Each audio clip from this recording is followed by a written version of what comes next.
అందరికీ నమస్కారం. జపాన్లో నూతన శకం ఆరంభమైంది.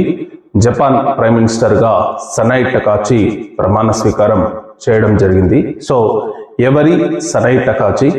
ఎందుకు జపాన్లో గత 10 సంవత్సరాల నుంచి ప్రైమ్ మినిస్టర్లు చాలా మంది మారిపోతున్నారు? సో గత 5 సంవత్సరాలలో దాదాపు 4 ప్రైమ్ మినిస్టర్లు చేంజ్ కావడం జరిగింది. సో అక్కడ రాజకీయ అనిశ్చితికి కారణం ఏంటి, అసలు జపాన్ పొలిటికల్ సిస్టమ్ ఎలా ఉంటుందో ఒకసారి మనం ముందుగా చూద్దాం. జపాన్ పొలిటికల్ సిస్టమ్ అనేది 2 సభలుగా ఉంటుంది. సో ఇండియన్ లెక్కనే, సో లోక్సభ అండ్ రాజ్యసభ లెక్క అక్కడ అప్పర్ హౌస్, లోవర్ హౌస్ అనేది 2 ఉంటుంది అనమాట. సో లోవర్ హౌస్ నుంచి వీళ్ళు ఎన్నిక కావడం జరుగుతుంది. సో లోవర్ హౌస్ లో దాదాపు 465 సీట్లు ఉంటాయి. సో 465 సీట్లలో 233 సీట్లు ఎవరికి వస్తే ఆ పార్టీ ప్రైమ్ మినిస్టర్ గా ఉంటుందన్నమాట. సో గత కొన్ని సంవత్సరాలుగా అక్కడ ఎల్డిపి పార్టీ ప్రధానంగా ఈ అధికారంలో ఉంటుందన్నమాట. సో ఎల్డిపి పార్టీ నుంచి కొందరు ప్రధానమంత్రులు చేంజ్ అవుతూ వస్తున్నారన్నమాట. మేజర్గా ఇలా చేంజ్ అవ్వడానికి కారణం ఏంటంటే, ఎప్పుడైతే షింజే అబే అతను 2012 నుంచి 2020 వరకు ఎల్డిపి పార్టీ నుంచి ప్రధానమంత్రిగా పనిచేయడం జరిగింది. అతను అప్రయత్నంగా అతను జపాన్ ప్రైమ్ మినిస్టర్గా చాలా రోజులు ఎన్నిక కావడం జరిగింది. ఎప్పుడైతే 2020లో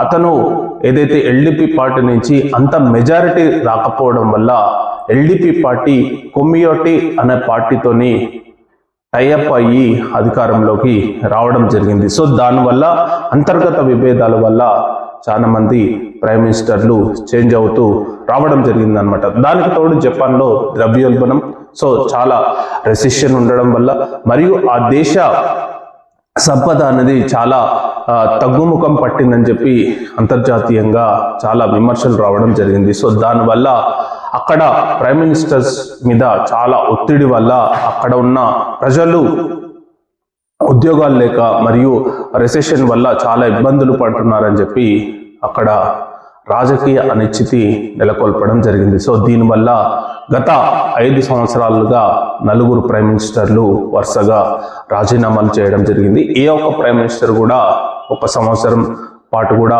ఉండలేని పరిస్థితి అక్కడ జపాన్లో నెలకొల్పడం జరిగింది. సో సరికొత్తగా ఈమె సనాయి టకాచి ఈమె ప్రైమ్ మినిస్టర్గా ఎల్డిపి పార్టీ నుంచి ఎన్నుకోవడం జరిగింది. ఈమె రాజకీయ ప్రొఫైల్ చూస్తే ఈమె 1993 సంవత్సరంలో ఈమె ఇండిపెండెంట్గా హౌస్ ఆఫ్ రిప్రజెంటేటివ్ లోవర్ సభకు ఎన్నిక కావడం జరిగింది.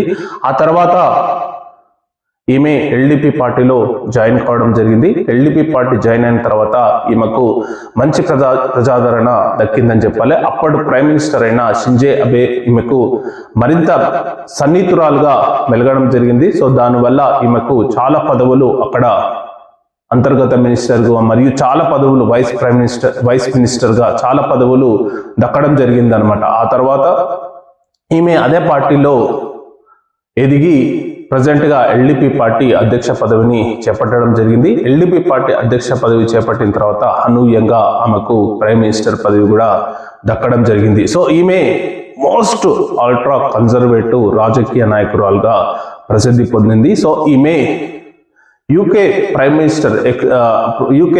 మినిస్టర్ అయిన మార్గరెట్ థాచర్ ఐరన్ లేడీకి ఒక మార్గదర్శకురాలుగా ఈమె చూస్తుందని ఈమె గురించి చెప్తుంటారనమాట. ఈమె కొన్ని విషయాలలో చాలా కఠినంగా వ్యవహరిస్తుందని చెప్పి చాలా మంది అంటుంటారనమాట. ఎందుకంటే ఈమె నిర్ణయాలు అనేది చాలా కఠినంగా ఉంటాయి. సో ముఖ్యంగా జపాన్కు ఏదైతే చైనా సంబంధాలు, ఏదైతే అంతర్జాతీయ సంబంధాలలో ఈమె కొన్ని విషయాలలో చాలా కఠినంగా ఉంటుందని చెప్పి ఈమె రాజకీయ విశ్లేషకులు చెప్తున్నారనమాట. సో ఈ విధంగా ఇప్పుడు ఈమె ఎల్డిపి పార్టీ నుంచి ఒకటి మనం గుర్తించుకోవాల్సింది ఏంటంటే, జపాన్ చరిత్రలో ఇంతవరకు మహిళా ప్రధానమంత్రి కాలేదన్నమాట. సో ఫస్ట్ మహిళా ప్రధానమంత్రి జపాన్కు. సో ఇప్పటి వరకు దాదాపు 104 మంది ప్రైమ్ మినిస్టర్లు ఉన్న ప్రైమ్ మినిస్టర్గా పనిచేశాడు అనమాట. సో ఈమె 104వ ప్రైమ్ మినిస్టర్, దట్టు మహిళా ప్రధానమంత్రి, దట్టు జపాన్లోని నార్త్ కాన్వెన్సీ ప్రాంతం నుంచి రావడం జరిగింది అనమాట. ఈ ప్రాంతం నుంచి ఇంతవరకు ఎవరు జపాన్లో ప్రైమ్ మినిస్టర్ కాలేదు. సో ఈమె మొట్టమొదటి ప్రైమ్ మినిస్టర్ అనమాట. సో ఈమె ఇప్పుడు ప్రైమ్ మినిస్టర్గా ప్రమాణ స్వీకారం చేయడం జరిగింది. సో ఇప్పుడు జపాన్ ముందున్న లక్ష్యాలు ఏంటి? సో జపాన్ అనేది ప్రెసెంట్గా కొన్ని రోజులుగా చాలా ఆర్థికంగా ఇబ్బంది పడుతుంది. సో ఆర్థికంగా ఎప్పుడైతే టెక్నాలజీ పరంగా ఏదైతే $4 ట్రిలియన్ ఎకానమీ భారత్ అధిగమించింది అనమాట. యాక్చువల్ చెప్పాలంటే జపాన్ ఎకానమీని భారత్ అధిగమించి జపాన్ను వెనక్కి నెట్టేసింది. అప్పటి నుంచే జపాన్ పై చాలా విమర్శలు రావడం జరిగింది. అక్కడ ద్రవ్యోల్బణం పెరిగింది, సో నిరుద్యోగం తాండవిస్తుంది, సో చాలా విషయాలలో అవకాశాలు అక్కడ యువతకు లేకుండా పోయినాయి. ఇంకొకటి ఏంటంటే అక్కడ జపాన్లో ఎక్కువ మంది వృద్ధులు ఉన్నారు. సో ఇలాంటి విషయాలలో చాలా విషయాలలో జపాన్ తన రాజకీయంగా సంక్షోభాన్ని ఎదుర్కొంటూ, ప్లస్ ఇంకొకటి ఏంటంటే అక్కడ పార్టీ పరంగా కూడా అనిశ్చితి ఏర్పడింది.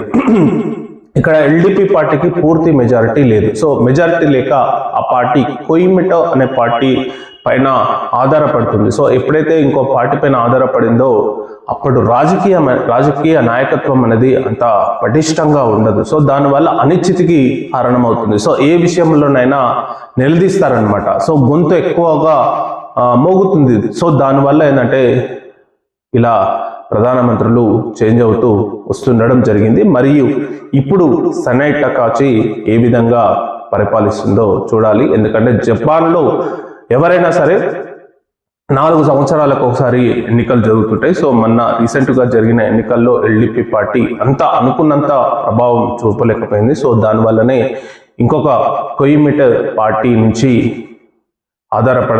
ఆధారపడి అక్కడ ప్రభుత్వాన్ని ఏర్పాటు చేయడం జరిగింది. సో సనాయ్ టకాచి ఆమె ఎడ్యుకేషన్ పరంగా కూడా కోబో యూనివర్సిటీ అంటే జపాన్లో చాలా ఫేమస్ యూనివర్సిటీ. సో అందులో బిజినెస్ మేనేజ్మెంట్ చేయడం జరిగింది. ఆ తర్వాత అమెరికాలో కూడా మసాచ్యూసెట్స్ యూనివర్సిటీలో కూడా ఆమె చదువుకోవడం జరిగింది. సో దానివల్ల అమెరికా రాజకీయంతో కూడా ఆమెకు మంచి పరిచయం, మంచి అనుభవం ఉందన్నమాట. సో ఇప్పుడు ఈమె ప్రైమ్ మినిస్టర్గా ఉండి జపాన్ను ఈ ఆర్థిక సంక్షోభం నుంచి బయటపడేస్తుందని చెప్పి చాలా మంది విశ్లేషకులు చెప్తున్నారు. ఎందుకంటే ఈమె కొన్ని నిర్ణయాలు మాత్రం అల్ట్రా కన్జర్వేటివ్ లీడర్ కాబట్టి చాలా కఠినంగా ఉంటాయి, చాలా స్ట్రిక్ట్ నిర్ణయాలు ఉంటాయి. సో దీన్ని ఈమె ముందు ఎలా ఫేస్ చేస్తుంది, సో జపాన్ను ఎలా బయటపడేస్తుందో మనం